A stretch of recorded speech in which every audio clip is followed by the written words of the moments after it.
SoundLine Audiobooks presents The Fall of the House of Usher by Edgar Allan Poe. During the whole of a dull, dark, and soundless day, in the autumn of the year, when the clouds hung oppressively low in the heavens, I had been passing alone, on horseback, through a singularly dreary tract of country, and at length found myself, as the shades of the evening drew on, within view of the melancholy house of Usher. I know not how it was, but with the first glimpse of the building, a sense of insufferable gloom pervaded my spirit. I say insufferable, for the feeling was unrelieved by any of that half-pleasurable, because poetic sentiment with which the mind usually receives even the sternest natural images of the desolate or terrible. I looked upon the scene before me, upon the mere house and the simple landscape features of the domain, upon the bleak walls, upon the vacant eye-like windows, upon a few rank sedges, and upon a few white trunks of decayed trees, with an utter depression of soul which I can compare to no earthly sensation more properly than to the after-dream of the reveler upon opium. The bitter lapse into everyday life, the hideous dropping off of the veil. There was an iciness, a sinking, a sickening of the heart, an unredeemed dreariness of thought which no goading of the imagination could torture into aught of the sublime. What was it, I paused to think? What was it that so unnerved me in the contemplation of the House of Usher? It was a mystery all insoluble, nor could I grapple with the shadowy fancies that crowded upon me as I pondered. I was forced to fall back upon the unsatisfactory conclusion that while beyond doubt, there are combinations of very simple natural objects which have the power of thus affecting us, still the analysis of this power lies among considerations beyond our depth. It was possible, I reflected, that a mere different arrangement of the particulars of the scene, of the details of the picture, would be sufficient to modify or perhaps to annihilate its capacity for sorrowful impression. And acting upon this idea, I reined my horse to the precipitous brink of a black and lurid tarn that lay in unruffled luster by the dwelling, and gazed down, but with a shudder even more thrilling than before, upon the remodeled and inverted images of the gray sedge and the ghastly tree stems and the vacant and eye-like windows. Nevertheless, in this mansion of gloom, I now proposed to myself a sojourn of some weeks. Its proprietor, Roderick Usher, had been one of my boon companions in boyhood, but many years had elapsed since our last meeting. A letter, however, had lately reached me in a distant part of the country, a letter from him, which in its wildly importunate nature had admitted of no other than a personal reply. The MS gave evidence of nervous agitation. The writer spoke of acute bodily illness, of a mental disorder which oppressed him, and of an earnest desire to see me as his best and indeed his only personal friend, with a view of attempting, by the cheerfulness of my society, some alleviation of his malady. It was the manner in which all this and much more was said, it the apparent heart that went with his request, which allowed me no room for hesitation, and I accordingly obeyed forthwith what I still considered a very singular summons. Although as boys we had been even intimate associates, yet I really knew little of my friend. His reserve had been always excessive and habitual. I was aware, however, that his very ancient family had been noted, time out of mind, for a peculiar sensibility of temperament, displaying itself through long ages in many works of exalted art, and manifested of late in repeated deeds of munificent yet unobtrusive charity, as well as in a passionate devotion to the intricacies, perhaps even more than to the orthodox and easily recognizable beauties of musical science. I had learned, too, the very remarkable fact that the stem of the Usher race, all time-honored as it was, had put forth, at no period, any enduring branch. In other words, that the entire family lay in the direct line of descent and had always, with very trifling and very temporary variation, so lain. It was this deficiency, I considered, while running over in thought the perfect keeping of the character of the premises with the accredited character of the people, and while speculating upon the possible influence which the one, in the long lapse of centuries, might have exercised upon the other.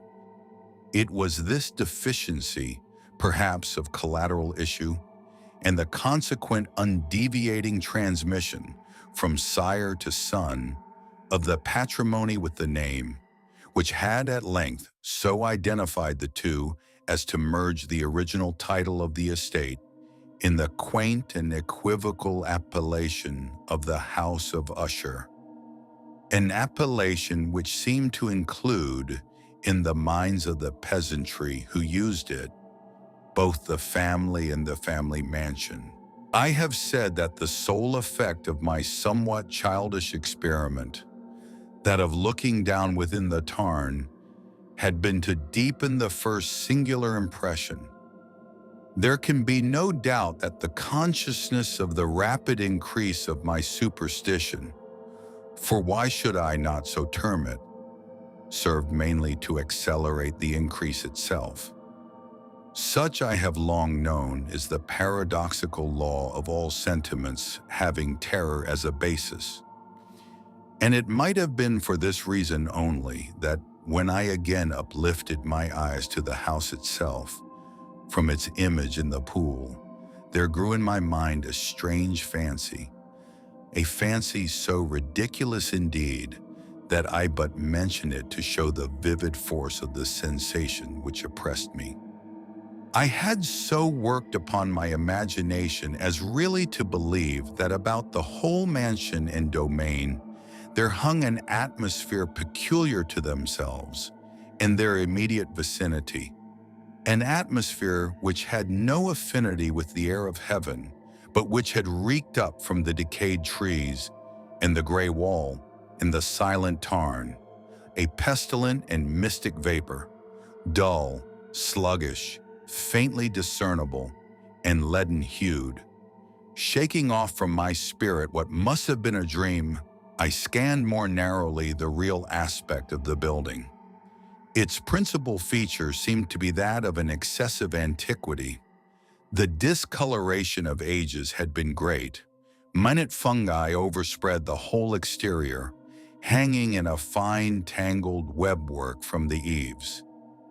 Yet all this was apart from any extraordinary dilapidation.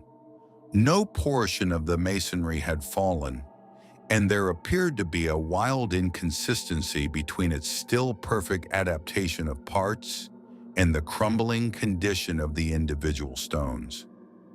In this there was much that reminded me of the specious totality of old woodwork which has rotted for long years in some neglected vault, with no disturbance from the breath of the external air. Beyond this indication of extensive decay, however, the fabric gave little token of instability. Perhaps the eye of a scrutinizing observer might have discovered a barely perceptible fissure, which, extending from the roof of the building in front, made its way down the wall in a zigzag direction until it became lost in the sullen waters of the tarn. Noticing these things, I rode over a short causeway to the house. A servant in waiting took my horse, and I entered the Gothic archway of the hall. A valet of stealthy step thence conducted me in silence through many dark and intricate passages in my progress to the studio of his master. Much that I encountered on the way contributed, I know not how, to heighten the vague sentiments of which I have already spoken. While the objects around me, while the carvings of the ceilings, the somber tapestries of the walls, the ebon blackness of the floors, and the phantasmagoric armorial trophies which rattled as I strode, were but matters to which, or to such as which, I had been accustomed from my infancy, while I hesitated not to acknowledge how familiar was all this. I still wondered to find how unfamiliar were the fancies which ordinary images were stirring up. On one of the staircases, I met the physician of the family. His countenance, I thought, wore a mingled expression of low cunning and perplexity. He accosted me with trepidation and passed on. The valet now threw open a door and ushered me into the presence of his master. The room in which I found myself was very large and lofty. The windows were long, narrow, and pointed, and at so vast a distance from the black oaken floor as to be altogether inaccessible from within. Feeble gleams of encrimsoned light made their way through the trellised panes and served to render sufficiently distinct the more prominent objects around. The eye, however, struggled in vain to reach the remoter angles of the chamber or the recesses of the vaulted and fretted ceiling. Dark draperies hung upon the walls. The general furniture was profuse, comfortless, antique, and tattered. Many books and musical instruments lay scattered about, but failed to give any vitality to the scene. I felt that I breathed an atmosphere of sorrow. An air of stern, deep, and irredeemable gloom hung over and pervaded all.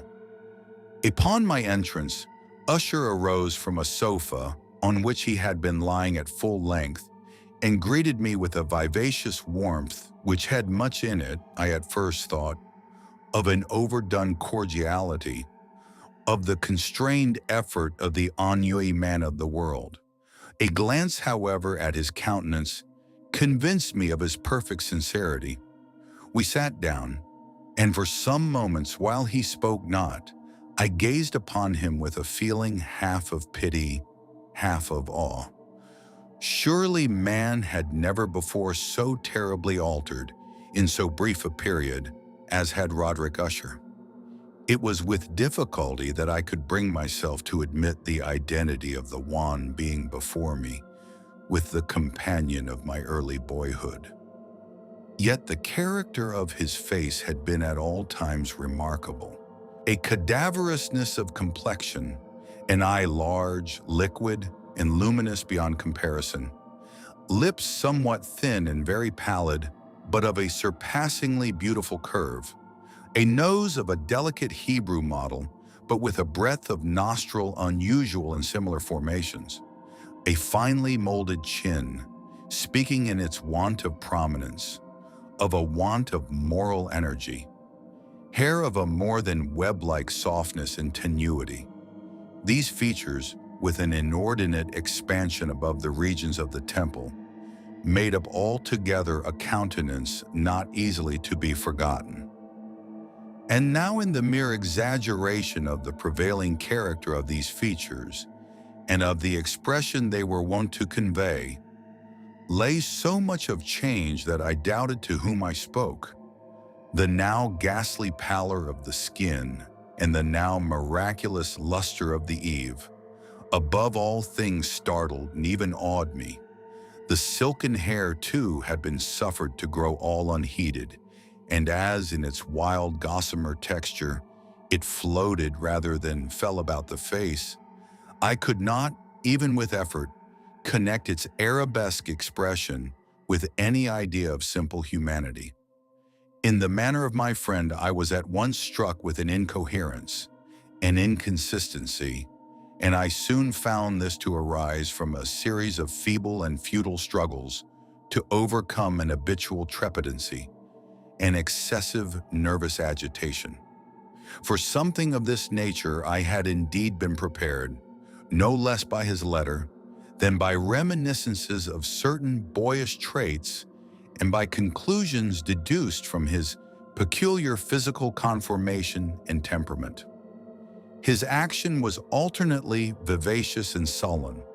His voice varied rapidly from a tremulous indecision, when the animal spirit seemed utterly in abeyance, to that species of energetic concision, that abrupt, weighty, unhurried, and hollow-sounding enunciation, that leaden, self-balanced, and perfectly modulated guttural utterance, which may be observed in the lost drunkard or the irreclaimable eater of opium during the periods of his most intense excitement.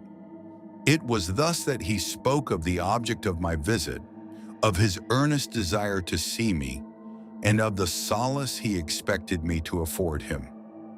He entered at some length into what he conceived to be the nature of his malady. It was, he said, a constitutional and a family evil, and one for which he despaired to find a remedy. A mere nervous affection, he immediately added, which would undoubtedly soon pass off. It displayed itself in a host of unnatural sensations. Some of these, as he detailed them, interested and bewildered me. Although, perhaps, the terms and the general manner of the narration had their weight, he suffered much from a morbid acuteness of the senses. The most insipid food was alone endurable. He could wear only garments of certain texture. The odors of all flowers were oppressive. His eyes were tortured by even a faint light, and there were but peculiar sounds, and these from stringed instruments, which did not inspire him with horror. To an anomalous species of terror, I found him a bounden slave. "I shall perish," said he. "I must perish in this deplorable folly. Thus, and not otherwise, shall I be lost. I dread the events of the future, not in themselves, but in their results. I shudder at the thought of any, even the most trivial incident, which may operate upon this intolerable agitation of soul. I have indeed no abhorrence of danger, except in its absolute effect, in terror. In this this pitiable condition, I feel that the period will sooner or later arrive when I must abandon life and reason together, in some struggle with the grim phantasm, fear. I learned, moreover, at intervals, and through broken and equivocal hints, another singular feature of his mental condition. He was enchained by certain superstitious impressions in regard to the dwelling which he tenanted, and whence for many years he had never ventured forth, in regard to an influence whose supposititious force was conveyed in terms too shadowy here to be restated, an influence which some peculiarities in the mere form and substance of his family mansion had, by dint of long sufferance, he said, obtained over his spirit, an effect which the physique of the gray walls and turrets, and of the dim tarn into which they all looked down, had at length brought about upon the morale of his existence. He admitted, however, although with hesitation, that much of the peculiar gloom which thus afflicted him could be traced to a more natural and far more palpable origin, to the severe and long-continued illness, indeed to the evidently approaching dissolution of a tenderly beloved sister, his sole companion for long years, his last and only relative on earth.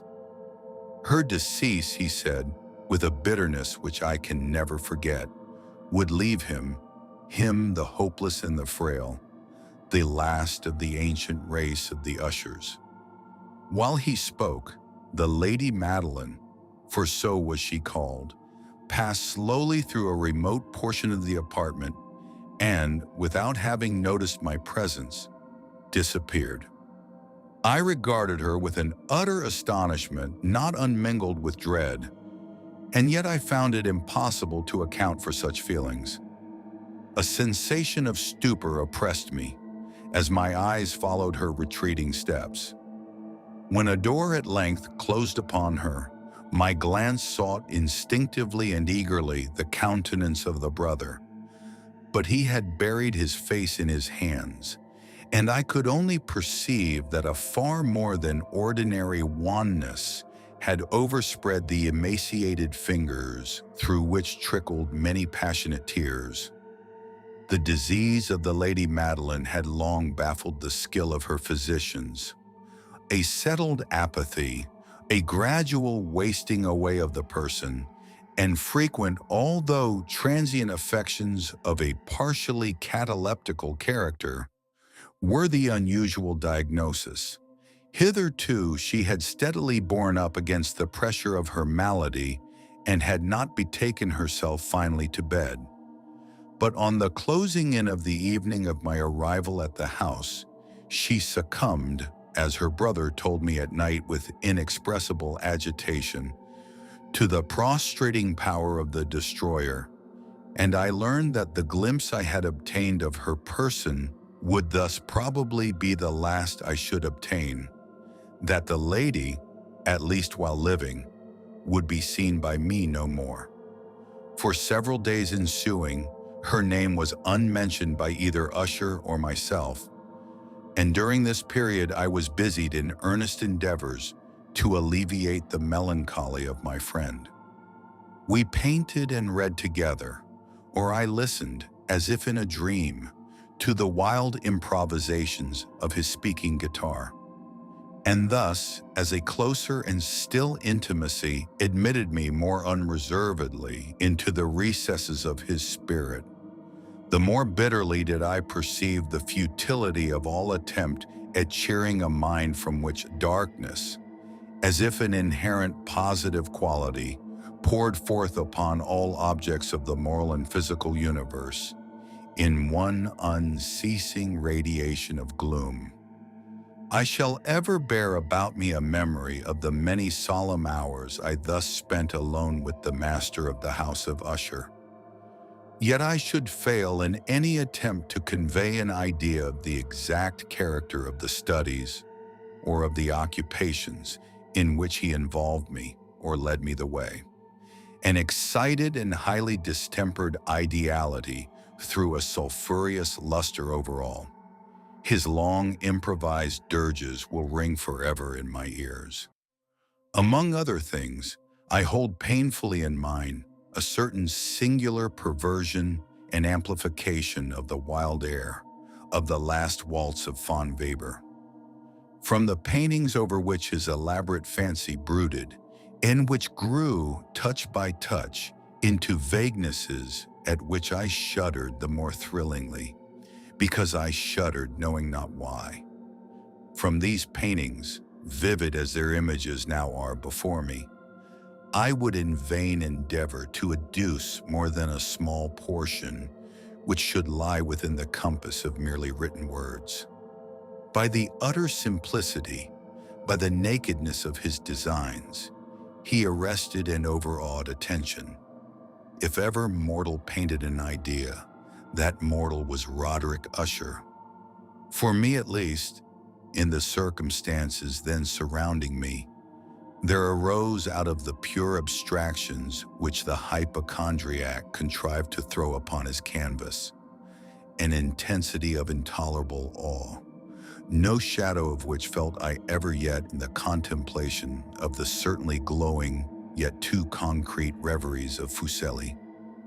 One of the phantasmagoric conceptions of my friend, partaking not so rigidly of the spirit of abstraction, may be shadowed forth, although feebly, in words. A small picture presented the interior of an immensely long and rectangular vault or tunnel, with low walls, smooth white, and without interruption or device. Certain accessory points of the design served well to convey the idea that this excavation lay at an exceeding depth below the surface of the earth. No outlet was observed in any portion of its vast extent, and no torch or other artificial source of light was discernible. Yet a flood of intense rays rolled throughout and bathed the whole in a ghastly and inappropriate splendor. I have just spoken of that morbid condition of the auditory nerve, which rendered all music intolerable to the sufferer, with the exception of certain effects of stringed instruments. It was perhaps the narrow limits to which he thus confined himself upon the guitar, which gave birth in great measure to the fantastic character of his performances. But the fervid facility of his impromptus could not be so accounted for. They must have been, and were, in the notes as well as in the words of his wild fantasias, for he not unfrequently accompanied himself with rhyme verbal improvisations, the result of that intense mental collectedness and concentration to which I have previously alluded as observable only in particular moments of the highest artificial excitement. The words of one of these rhapsodies I have easily remembered. I was perhaps the more forcibly impressed with it as he gave it, because in the under or mystic current of its meaning, I fancied that I perceived, and for the first time, a full consciousness on the part of Usher, of the tottering of his lofty reason upon her throne. The verses, which were entitled The Haunted Palace, ran very nearly, if not accurately, thus: Eternan in the greenest of our valleys, by good angels tenanted, once fair and stately palace, radiant palace, reared its head. In the monarch thought's dominion, it stood there. Never seraph spread a pinion over fabric half so fair. Two banners yellow, glorious, golden, on its roof did float and flow. This, all this, was in the olden time long ago. And every gentle air that dallied, in that sweet day, along the ramparts plumed and pallid, a winged odor went away. Three wanderers in that happy valley through two luminous windows saw spirits moving musically, to a lute's well-tuned law, round about a throne, where sitting, poor Phrygian, in state, his glory well befitting, the ruler of the realm was seen. For, and all with pearl and ruby glowing, was the fair palace door, through which came flowing, flowing, flowing and sparkling evermore, a troop of echoes whose sweet duty was but to sing, in a voices of surpassing beauty, the wit and wisdom of their king. Five but evil things in robes of sorrow assailed the monarch's high estate. Ah, let us mourn, for never morrow shall dawn upon him, desolate, and round about his home, the glory that blushed and bloomed is but a dim remembered story of the old time entombed. 6.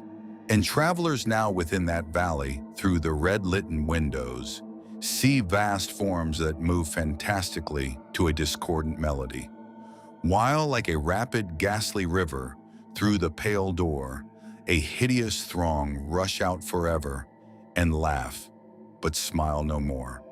I well remember that suggestions arising from this ballad led us into a train of thought wherein there became manifest an opinion of Usher's, which I mention not so much on account of its novelty, for other men have thought thus, as on account of the pertinacity with which he maintained it.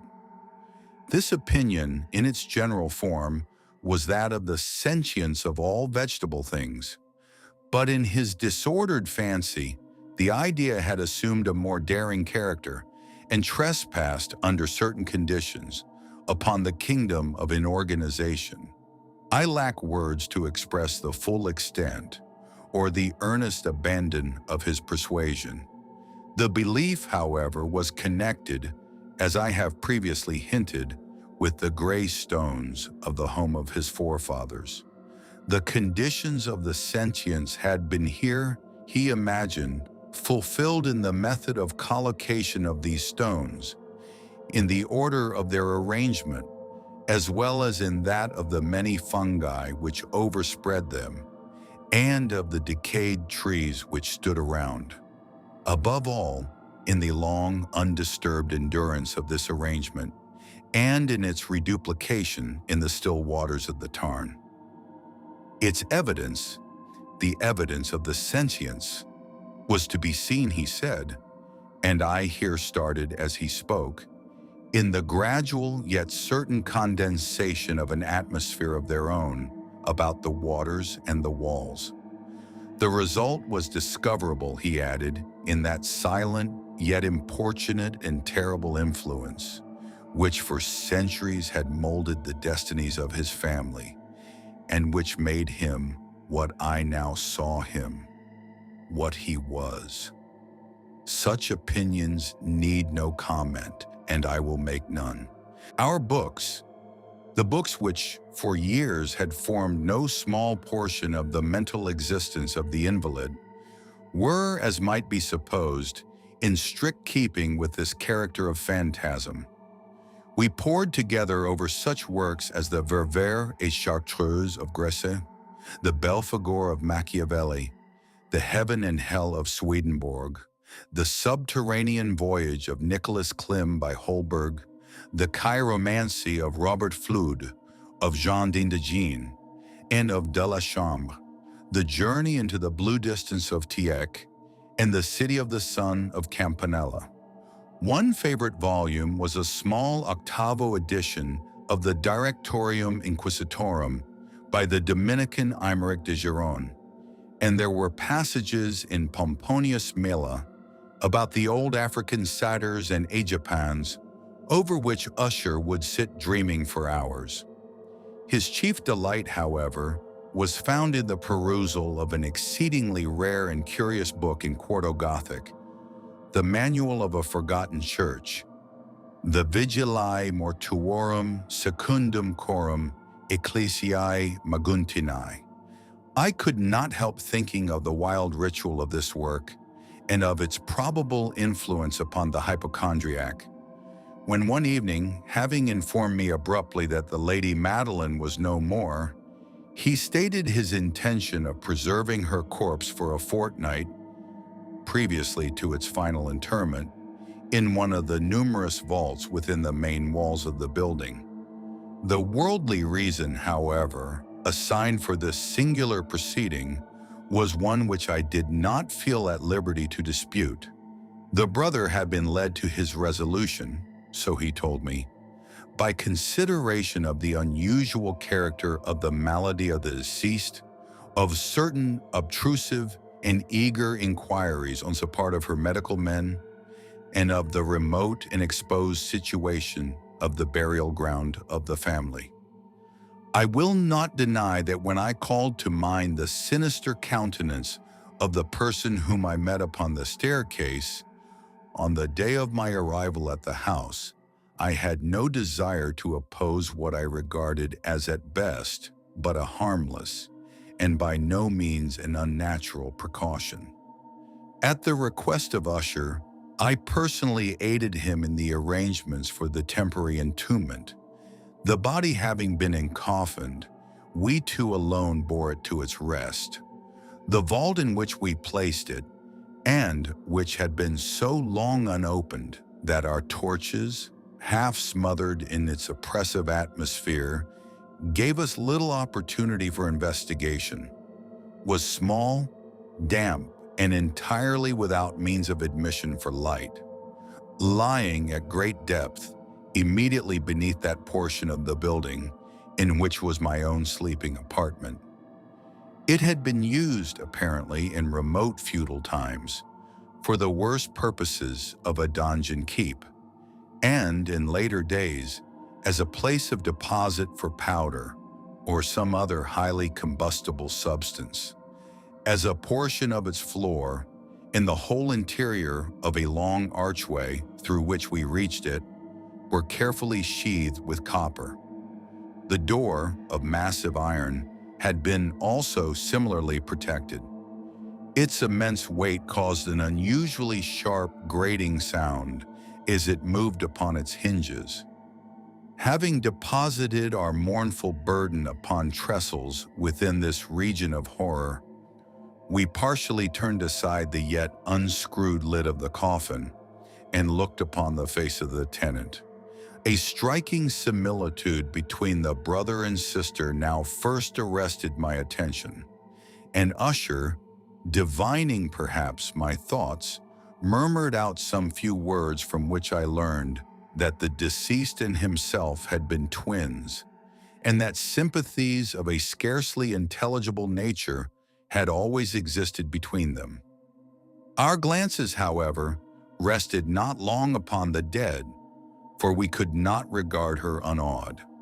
The disease which had thus entombed the lady in the maturity of youth had left as usual in all maladies of a strictly cataleptical character, the mockery of a faint blush upon the bosom and the face, and that suspiciously lingering smile upon the lip which is so terrible in death. We replaced and screwed down the lid, and having secured the door of iron, made our way with toll into the scarcely less gloomy apartments of the upper portion of the house. And now, some days of bitter grief having elapsed, an observable change came over the features of the mental disorder of my friend. His ordinary manner had vanished. His ordinary occupations were neglected or forgotten. He roamed from chamber to chamber with hurried, unequal, and objectless step. The pallor of his countenance had assumed, if possible, a more ghastly hue, but the luminousness of his eye had utterly gone out. The once occasional huskiness of his tone was heard no more, and a tremulous quaver, as if of extreme terror, habitually characterized his utterance. There were times, indeed, when I thought his unceasingly agitated mind was laboring with some oppressive secret, to divulge which he struggled for the necessary courage. At times, again, I was obliged to resolve all into the mere inexplicable vagaries of madness, for I beheld him gazing upon vacancy for long hours, in an attitude of the profoundest attention, as if listening to some imaginary sound. It was no wonder that his condition terrified, that it infected me.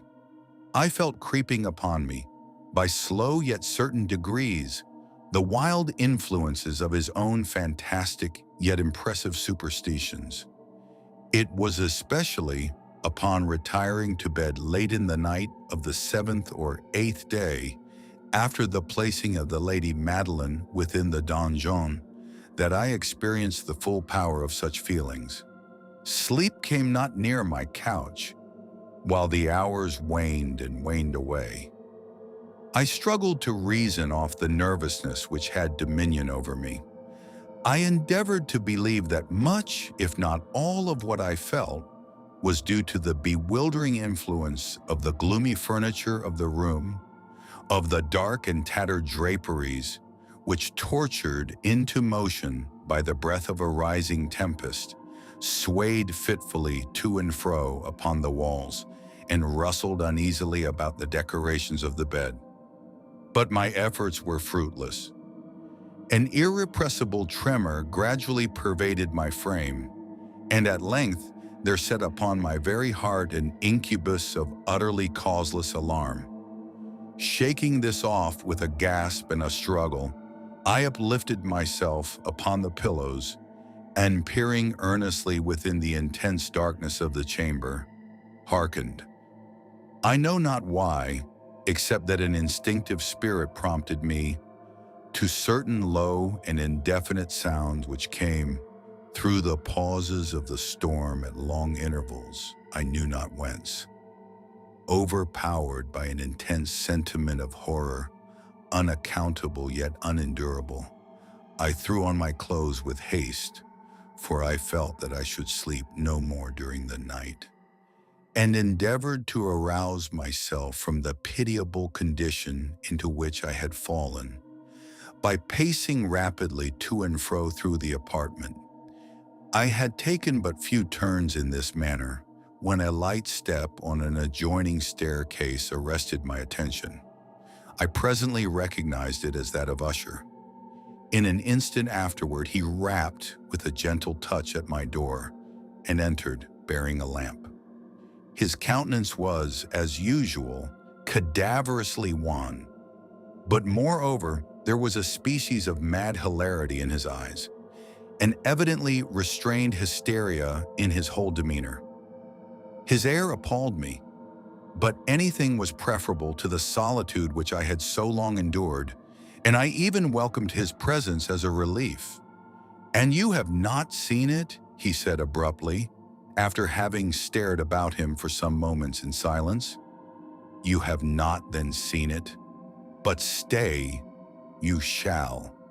Thus speaking, and having carefully shaded his lamp, he hurried to one of the casements and threw it freely open to the storm. The impetuous fury of the entering gust nearly lifted us from our feet.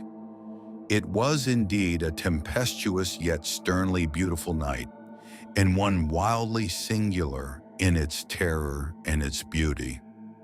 A whirlwind had apparently collected its force in our vicinity, for there were frequent and violent alterations in the direction of the wind, and the exceeding density of the clouds, which hung so low as to press upon the turrets of the house, did not prevent our perceiving the lifelike velocity with which they flew, careering from all points against each other, without passing away into the distance.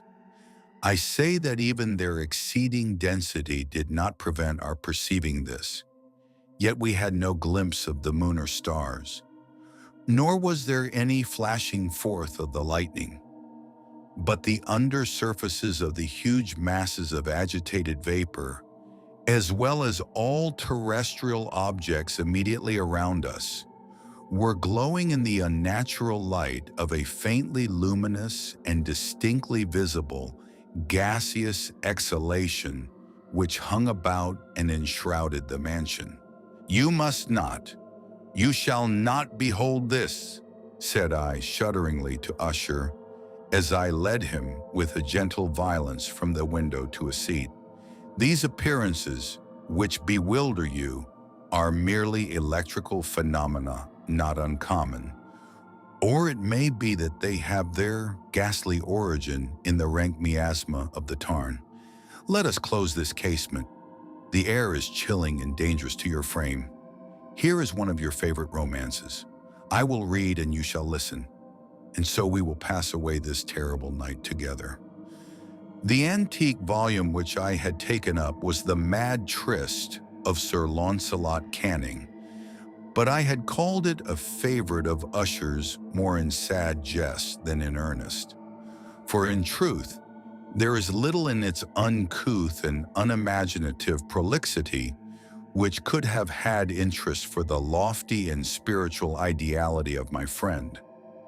It was, however, the only book immediately at hand, and I indulged a vague hope that the excitement which now agitated the hypochondriac might find relief, for the history of mental disorder is full of similar anomalies, even in the extremeness of the folly which I should read. Could I have judged indeed by the wild overstrained air of vivacity with which he hearkened, or apparently hearkened, to the words of the tale, I might well have congratulated myself upon the success of my design.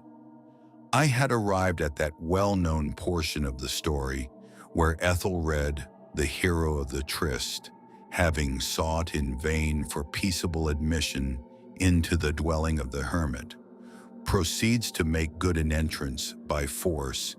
Here it will be remembered, the words of the narrative run thus: "And Ethelred, who was by nature of a doughty heart, and who was now mighty withal on account of the powerfulness of the wine which he had drunken, waited no longer to hold parley with the hermit, who in sooth was of an obstinate and maliceful turn, but feeling the rain upon his shoulders, and fearing the rising of the tempest, uplifted his mace outright, and, with blows, made quickly room in the plankings of the door for his gauntleted hand, and now pulling there with sturdily, he so cracked and ripped and tore all asunder that the noise of the dry and hollow-sounding wood alarumed and reverberated throughout the forest.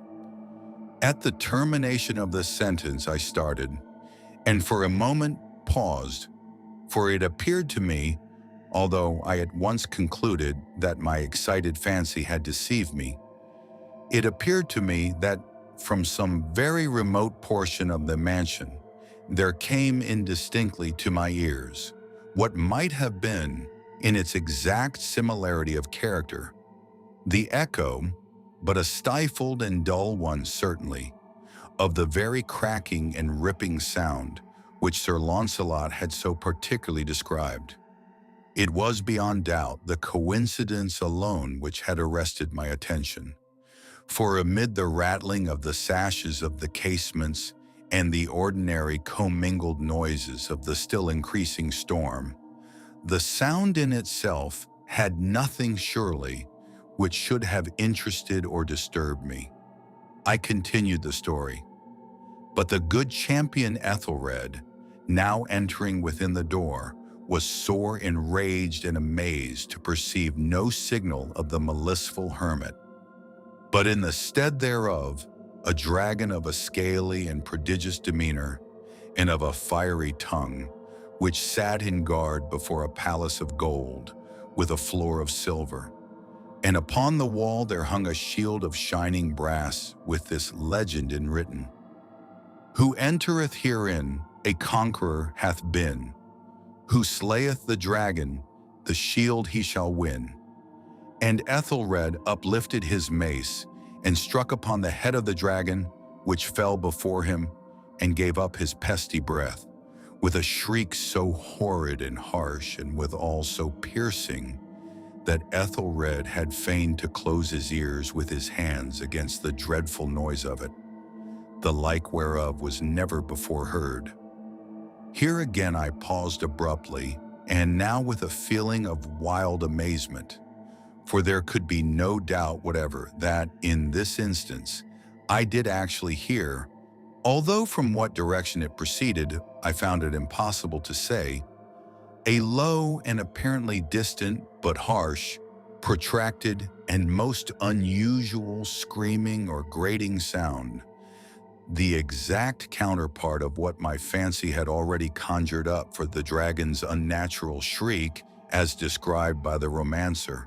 Oppressed as I certainly was upon the occurrence of the second and most extraordinary coincidence by 1,000 conflicting sensations in which wonder and extreme terror were predominant, I still retained sufficient presence of mind to avoid exciting, by any observation, the sensitive nervousness of my companion. I was by no means certain that he had noticed the sounds in question, although assuredly a strange alteration had, during the last few minutes, taken place in his demeanor. From a position fronting my own, he had gradually brought round his chair so as to sit with his face to the door of the chamber, and thus I could but partially perceive his features, although I saw that his lips trembled as if he were murmuring inaudibly.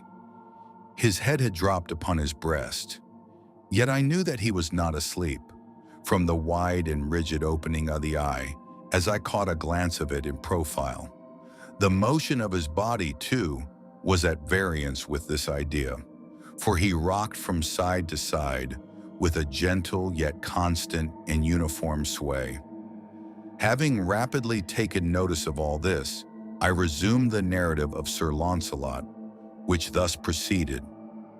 And now the champion, having escaped from the terrible fury of the dragon, bethinking himself of the brazen shield and of the breaking up of the enchantment which was upon it, removed the carcass from out of the way before him, and approached valorously over the silver pavement of the castle to where the shield was upon the wall. which in sooth tarried not for his full coming, but fell down at his feet upon the silver floor, with a mighty great and terrible ringing sound. No sooner had these syllables passed my lips than, as if a shield of brass had indeed at the moment fallen heavily upon a floor of silver, became aware of a distinct, hollow, metallic, and clangorous, yet apparently muffled reverberation. Completely unnerved, I leaped to my feet, but the measured rocking movement of Usher was undisturbed. I rushed to the chair in which he sat. His eyes were bent fixedly before him, and throughout his whole countenance there reigned a stony rigidity. But as I placed my hand upon his shoulder, there came a strong shudder over his whole person. A sickly smile quivered about his lips, and I saw that he spoke in a low, hurried, and gibbering murmur, as if unconscious of my presence. Bending closely over him, I at length drank in the hideous import of his words. Not hear it? Yes, I hear it and have heard it. Long, long, long. Many minutes, many hours, many days have I heard it. Yet I dared not. Oh, pity me, miserable wretch that I am. I dared not speak. We have put her living in the tomb. Said I not that my senses were acute? I now tell you that I heard her first feeble movements in the hollow coffin. I heard them many, many days ago, yet I dared not speak. And now, tonight, Ethelred, ha, ha, ha, ha, the breaking of the hermit's door, and the death cry of the dragon, and the clangor of the shield. Say rather, the rending of her coffin, and the grating of the iron hinges of her prison, and her struggles within the coppered archway of the vault. Oh, whither shall I fly? Will she not be here anon? Is she not hurrying to upbraid me for my haste? Have I not heard her footstep on the stair? Do I not distinguish that heavy and horrible beating of her heart? Madman! Here he sprang furiously to his feet and shrieked out his syllables, as if in the effort he were giving up his soul. Madman! I tell you that she now stands without the door. As if in the superhuman energy of his utterance, there had been found the potency of a spell. The huge antique panels to which the speaker pointed threw slowly back upon the instant ponderous and ebony jaws. It was the work of the rushing gust, but then without those doors, there did stand the lofty and enshrouded figure of the Lady Madeline of Usher. There was blood upon her white robes and the evidence of some bitter struggle upon every portion of her emaciated frame. For a moment she remained trembling and reeling to and fro upon the threshold. Then with a low moaning cry, fell heavily inward upon the person of her brother, and in her violent and now final death agonies, bore him to the floor a corpse and a victim to the terrors he had anticipated. From that chamber and from that mansion I fled aghast. The storm was still abroad in all its wrath as I found myself crossing the old causeway. Suddenly there shot along the path a wild light, and I turned to see whence a gleam so unusual could have issued, for the vast house and its shadows were alone behind me. The radiance was that of the full, setting, and blood-red moon, which now shone vividly through that once barely discernible fissure, of which I have before spoken as extending from the roof of the building in a zigzag direction to the base. While I gazed, this fissure rapidly widened. There came a fierce breath of the whirlwind. The entire orb of the satellite burst at once upon my sight. My brain reeled as I saw the mighty walls rushing asunder. There was a long, tumultuous shouting sound, like the voice of 1,000 waters. and the deep and dank tarn at my feet closed sullenly and silently over the fragments of the House of Usher.